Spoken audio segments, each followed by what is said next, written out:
कहानी शुरू होती है और हम धूमचुत्तड़ को देखते हैं जो कि एक छोटा मोटा ड्रग डीलर होता है। इसके बाद हम अरमानी हुत को देखते हैं जो कि एक बार डांसर होती है। फिर जब अरमानी हुत अपने घर पर आती है तब हम देखते हैं कि धूमचुत्तड़ और अरमानी हुत एक ही बिल्डिंग में रहते हैं और वो दोनों हमेशा ही लड़ते रहते हैं। यहाँ पर हमें ये भी पता चलता है कि अरमानी हुत की फाइनेंशियल कंडीशन इतनी ज्यादा खराब है कि वो अपने घर का रेंट तक नहीं चुका पा रही। उधर धूमचुत्तड़ के घर पर जख्मी लंड नाम का एक लड़का आता है और उससे माल मांगने लगता है, लेकिन धूमचुत्तड़ उसे माल देने से मना कर देता है और कहता है कि मैं चूतियों को माल नहीं देता। तभी जख्मी लंड बाहर देखता है कि कुछ गुंडे एक लड़की को तंग कर रहे होते हैं, जिसको देखकर वो उनकी मदद करने जाता है, लेकिन वो गुंडे जख्मी लंड की ही ठुकाई कर देते हैं। तभी जख्मी लंड को देखकर धूमचुत्तड़ वहाँ पर आ जाता है और जैसे तैसे करके मामले को संभाल लेता है। लेकिन तभी अचानक जख्मी लंड की गांड में चुलसी मचती है और वो सभी को बता देता है कि धूमचुत्तड़ एक ड्रग डीलर है। अब ये सुनते ही वो गुंडे धूमचुत्तड़ के पीछे पड़ जाते हैं और उसका सारा माल और पैसे लेकर वहाँ से भाग जाते हैं। अब इस इंसिडेंट से धूमचुत्तड़ की बुरी तरह फटी पड़ी थी, क्योंकि उसने वो माल जिस डीलर से खरीदा था उसके पैसे उसने अभी तक नहीं दिए थे।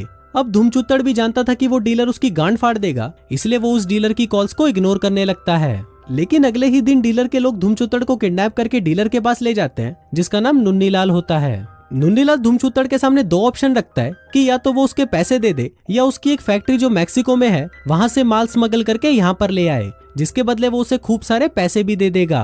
अब धूमचुत्तड़ के पास दूसरा कोई ऑप्शन नहीं होता, इसलिए वो उस काम को करने के लिए राजी हो जाता है। फिर घर आकर वो सोचने लगता है कि कैसे वो इतने सारे माल को बॉर्डर के इस पार लेकर आएगा, क्योंकि बॉर्डर पर पुलिस के कुत्ते तो माल को सूंघ लेंगे, जिससे वो पक्का पकड़ा जाएगा। लेकिन तभी उसकी नजर एक फैमिली पर पड़ती है जो कि छुट्टियां मनाने बाहर जा रहे होते हैं। उन्होंने रास्ते में ट्रैफिक सिग्नल भी तोड़ा था, लेकिन पुलिस वाला भी उन्हें कुछ नहीं बोलता। अब ये देखकर धूमचुत्तड़ को एक आइडिया आता है कि वो भी फैमिली वेकेशन के बहाने उन ड्रग्स को यहाँ पर ला सकता है, जिससे पुलिस भी उस पर शक नहीं करेगी। लेकिन इस काम को करने के लिए उसे एक फैमिली की जरूरत थी, तो वो अपनी एक नकली फैमिली बनाने के काम में लग जाता है। फिर सबसे पहले वो अरमानी हुत के पास जाकर उसे अपनी नकली पत्नी बनने को कहता है, जिस पर अरमानी हुत पहले तो उसे मना कर देती है, लेकिन जब धूमचुत्तड़ उसे पैसे ऑफर करता है तो वो उस काम को करने के लिए मान जाती है। इसके बाद वो जख्मी लंड और जहरीली झांट के पास जाता है और उन्हें उनके नकली बच्चे बनने के लिए कहता है। दोस्तों, ये जहरीली झांट वही लड़की है जिसे उस रात इन दोनों ने गुंडों से बचाया था। इसके बाद वो सभी लोग प्लेन में बैठकर मैक्सिको पहुंच जाते हैं और वहां से एक वैन में बैठकर फैक्ट्री की लोकेशन की तरफ निकल जाते हैं। लेकिन वहां पर पहुंचकर उन्हें पता चलता है कि नुन्नीलाल ने उनको धोखा दिया है। दरअसल उसने इनको कुछ किलो ही माल लाने के लिए बोला था, लेकिन यहाँ पर तो इतना माल था कि उनकी पूरी वैन ही भर जाती है। लेकिन अब धूमचुत्तड़ के पास कोई ऑप्शन नहीं था, इसलिए वो सारा माल अपनी वैन में भरकर वहाँ से निकल जाता है। लेकिन फैक्ट्री से निकलते ही रास्ते में उन्हें एक पुलिस वाला रोक लेता है, जिसको देखकर वो सभी लोग घबरा जाते हैं और उन्हें लगने लगता है कि अब वो पकड़े जाएंगे। लेकिन वो पुलिस वाला रिश्वतखोर था और वो उनसे कुछ पैसे लेकर उन्हें चेक किए बिना ही वहाँ से जाने देता है। फिर कुछ देर तक ड्राइव करने के बाद वो लोग बॉर्डर पर पहुंच जाते हैं, जहाँ पर उनकी मुलाकात एक और फैमिली से होती है। यहाँ पनौती और कंगाली नाम का एक कपल अपनी बेटी ढोलकी के साथ कहीं जा रहे थे। वहीं जब जख्मी लंड की नजर ढोलकी पर पड़ती है तो उसका छोटा पप्पू खड़ा होकर सलामी देने लगता है। वहीं बॉर्डर पर चेकिंग के दौरान कुछ पुलिस वाले इनको वैन से नीचे उतार देते हैं। फिर एक पुलिस वाला इनकी वैन के अंदर चेक करने जा ही रहा होता है, तभी पीछे से कुछ लोग वहां से भागने लगते हैं, क्योंकि वो लोग गैर कानूनी तरीके से बॉर्डर को पार कर रहे थे। अब उन लोगों को देखकर पुलिस वाला धूमचुत्तड़ को आगे जाने देता है और कहता है कि हम लोग इन्हें ही ढूंढ रहे थे। अब ये सुनकर वो सभी जल्दी से वैन के अंदर चले जाते हैं और सक्सेसफुली बॉर्डर को क्रॉस कर लेते हैं। वहीं दूसरी तरफ जिस फैक्ट्री से धूमचुत्तड़ माल लेकर निकला था, वहाँ पर उस फैक्ट्री का असली मालिक निर्मल निरोध आ जाता है। अब यहाँ पर हमें पता चलता है कि नुन्नीलाल ने धूमचुत्तड़ को झूठ बोला था कि इस फैक्ट्री का मालिक वो है, और उसने धोखे से निर्मल निरोध का सारा सामान धूमचुत्तड़ से चोरी करवा लिया। फिर जब निर्मल निरोध को पता चलता है कि उसका सारा माल किसी ने चुरा लिया है, तो वो तुरंत एक आदमी के साथ धूमचुत्तड़ को पकड़ने उसके पीछे लग जाता है। वहीं दूसरी तरफ हम धूमचुत्तड़ और बाकी के लोगों को देखते हैं जो कि खुशी खुशी घर की तरफ जा ही रहे होते हैं कि तभी अचानक उनकी वैन खराब हो जाती है। लेकिन कुछ ही देर में वहाँ पर कंगाली और पनौती आ जाते हैं, जो उनको गैराज तक लिफ्ट देने की बात करते हैं। इसके बाद सभी लोग उनकी वैन पर चढ़ जाते हैं और गैराज की तरफ बढ़ने लगते हैं। तभी बातों ही बातों में धूमचुत्तड़ को पता चलता है कि पनौती एक नारकोटिक्स ऑफिसर है और वो छुट्टियां बिताने के लिए यहाँ पर आया हुआ है। अब ये बात सुनते ही धूमचुत्तड़ की गांड फट जाती है और वो अपने बाकी साथियों से कहता है कि हमें कैसे भी करके इन चूतियों से पीछा छुड़ाना होगा।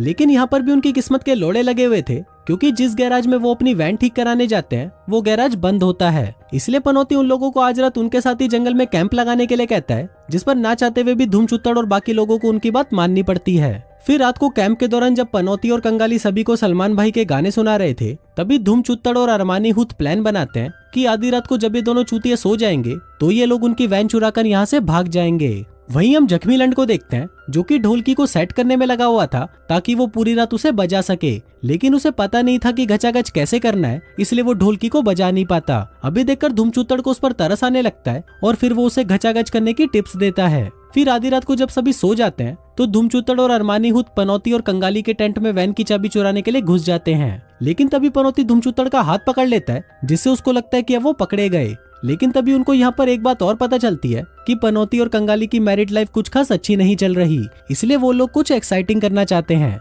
दरअसल ये लोग चाहते थे कि धूमचूतड़ कंगाली के साथ और पनौती अरमानी हुत के साथ गचागच करे, लेकिन धूमचूतड़ और अरमानी हुत को उनका ये प्लान अच्छा नहीं लगता और वो अपनी गांड उठाकर वहाँ से भाग जाते हैं। इसके बाद जब ये सभी लोग वैन में बैठे थे तभी वो बाहर ढोलकी को देखते हैं जो कि जख्मी लंड को दबा दबा कर किस करना चाहती थी, लेकिन चूतिया जख्मी लंड उसकी ये बात समझ नहीं पाता और वहाँ से भाग जाता है। फिर वापस वैन में आने पर अरमानी हुत और जहरीली झांट उसे लड़कियों को किस करना सिखाती हैं क्योंकि उसने आज से पहले किसी भी लड़की को किस नहीं किया था। लेकिन तभी वहाँ पर ढोलकी आ जाती है और वो ये सब देखकर समझ नहीं पाती कि ये कैसा चूतिया परिवार है जहाँ पर बेटा अपनी माँ और बहन के साथ ही लगा हुआ है, इसलिए वो गुस्सा होकर वहाँ से चली जाती है। अब इस बात से जख्मी लंड और भी परेशान हो जाता है क्योंकि अब वो भी ढोलकी को पसंद करने लगा था। फिर अगले दिन पनौती की फैमिली धूमचूतड़ की फैमिली को गैराज तक छोड़ने जाते हैं क्योंकि अब उनकी वैन ठीक हो चुकी थी, जिसके बाद पनौती और कंगाली उन्हें वहीं छोड़कर वहां से चले जाते हैं। फिर गैराज के अंदर आने पर धूमचूतड़ की मुलाकात निर्मल निरोध से होती है जहां पर उसे पता चलता है कि जो माल वो नुन्नीलाल का समझकर ले जा रहा था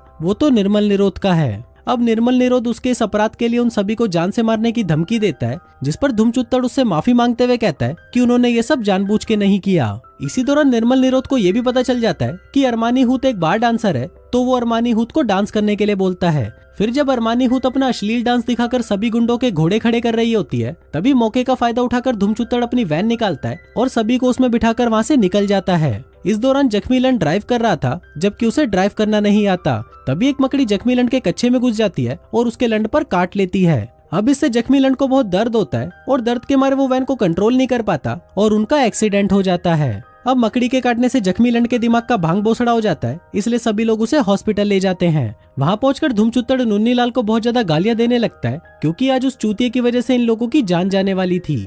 इसके बाद धूमचूतड़ उससे इस काम के और भी ज्यादा पैसे मांगता है और कहता है कि अगर तुमने मुझे पैसे नहीं दिए तो मैं सारा माल निर्मल निरोध को वापस कर दूंगा और उसे तेरा ठिकाना भी बता दूंगा। अब ये बात सुनकर नुन्नीलाल की गांड फट जाती है और वो उसे ज्यादा पैसे देने के लिए मान जाता है। उधर जख्मी लंड के ठीक होने के बाद धूमचूतड़ उसे हड़बड़ी में वहां से ले जाने लगता है, जिस चक्कर में वो उसे व्हील चेयर से नीचे गिरा देता है। अब ये बात अरमानी हुत को बहुत बुरी लगती है क्योंकि जख्मी लंड की तो पहले से ही मरी हुई थी और साला धूमचूतड़ यहाँ से भागने में लगा हुआ था। अब इसी बात को लेकर धूमचूतड़ और अरमानी हुत के बीच में झगड़ा होने लग जाता है, जहाँ पर बातों ही बातों में धूमचूतड़ के मुंह से निकल जाता है कि उसे इस काम को पूरा करने के लिए 10 लाख डॉलर मिल रहे हैं। अभी सुनकर अरमानी हुत की गांडी फट जाती है और वो धूमचूतड़ से कहती है कि तुम तो इतने सारे पैसे कमा रहे हो और मुझे सिर्फ 3000 डॉलर दे रहे हो। ये सुनकर जहरीली झांट कहती है कि मुझे तो सिर्फ 1000 डॉलर ही मिल रहे हैं। तभी वहाँ पर जख्मी लंड कहता है कि तुम लोगों को इस काम के पैसे भी मिल रहे हैं, जिसको देखकर हमें पता चलता है कि धूमचूतड़ इसे यहाँ पर चूतिया बना कर लाया था। अभी जानने के बाद वो तीनों धूमचूतड़ का साथ देने से मना कर देते हैं, जिसके बाद धूमचूतड़ उन तीनों को वहीं छोड़कर अकेला ही माल की डिलीवरी करने के लिए निकल जाता है। इसके बाद जब जहरीली झांट अपने एक दोस्त से बात कर रही होती है तभी हमें पता चलता है कि वो उन लोगों को सच में अपनी फैमिली मानने लगी थी और कुछ देर बाद वहाँ पर अरमानी हुत और जख्मी लंड भी आ जाते हैं। दूसरी तरफ हम धूमचूतड़ को देखते हैं जिसे अपने बाकी साथियों के बिना अच्छा नहीं लग रहा था, इसलिए वो उन लोगों को लेने के लिए वापस आ जाता है। फिर वो उन सभी को कहता है कि इस काम को करने के बाद उसे जितने भी पैसे मिलेंगे उसको वो सभी बराबर में बांट लेंगे। अब उसकी ये बात बाकियों को भी अच्छी लगती है, जिस वजह से वो धूमचूतड़ को माफ कर देते हैं। इसके बाद जब वो लोग अपनी वैन की तरफ जा रहे थे तभी उन्हें रास्ते में कंगाली और ढोलकी दिखाई देते हैं। फिर ढोलकी जख्मी लंड को देखकर अपनी मॉम को उस रात के बारे में बताने लगती है कि मैंने जख्मी लंड को उसकी माँ और बहन को किस करते हुए देखा था। अब ये सुनकर जख्मी लंड घबरा जाता है और वो उसे सब कुछ सच बता देता है कि हम लोग असली फैमिली नहीं है और हम तो सिर्फ ड्रग्स लाने के लिए फैमिली बने थे। तभी वहाँ पर निर्मल निरोध का एक आदमी आ जाता है जिसके पास गन होती है। अभी देखकर सभी लोग डर जाते हैं, लेकिन तभी सही टाइम पर पनौती वहाँ पर आकर उस आदमी को मारकर बेहोश कर देता है। लेकिन कुछ ही देर में वहाँ पर निर्मल निरोध भी आ जाता है और ढोलकी को पकड़ लेता है। अब वो उन सभी चूतियों को एक साथ टपकाने ही वाला था कि तभी आतिशबाजी के कारण उसका ध्यान भटक जाता है और धूमचूतड़ इस बात का फायदा उठाकर निर्मल निरोध के हाथ से गन छीन लेता है। तभी जख्मी लंड के पिछवाड़े में फिर से चुल मचती है और वो निर्मल निरोध को मुक्का मारकर वहीं पर ढेर कर देता है, जिसके बाद वो ढोलकी के पास आता है और उसे दबा दबा कर किस करने लगता है। अब सारी बातें पता चलने के बाद भी पनौती उन सभी को वहाँ से जाने देता है, क्योंकि उसे पता चल गया था कि ये सभी अच्छे लोग हैं और ये काम वो मजबूरी में कर रहे हैं। इसके बाद धूमचूतड़ सारा माल लेकर नुन्नीलाल को दे देता है, लेकिन तभी नुन्नीलाल उसे धोखा दे देता है और कहता है कि मैं तुम्हें इस काम का 1 रुपया भी नहीं देने वाला। अब धूमचूतड़ को इस बात का पहले ही पता था कि ये भड़वा नुन्नीलाल उसे धोखा देगा, इसलिए उसने पनौती को यहाँ का एड्रेस पहले ही दे दिया था। फिर कुछ ही देर बाद पनौती भी अपने साथी पुलिस वालों के साथ वहाँ पर आ जाता है और नुन्नीलाल को रंगे हाथों पकड़ लेता है। अब इतना सारा माल पकड़वाने के बदले सरकार धूमचूतड़ को एक बड़ा सा घर देती है, जिसमें धूमचूतड़ अपना नकली परिवार, जो अब असली परिवार हो चुका था, उनके साथ खुशी खुशी रहने लगता है। और इसी के साथ ही ये कहानी यहीं खत्म हो जाती है।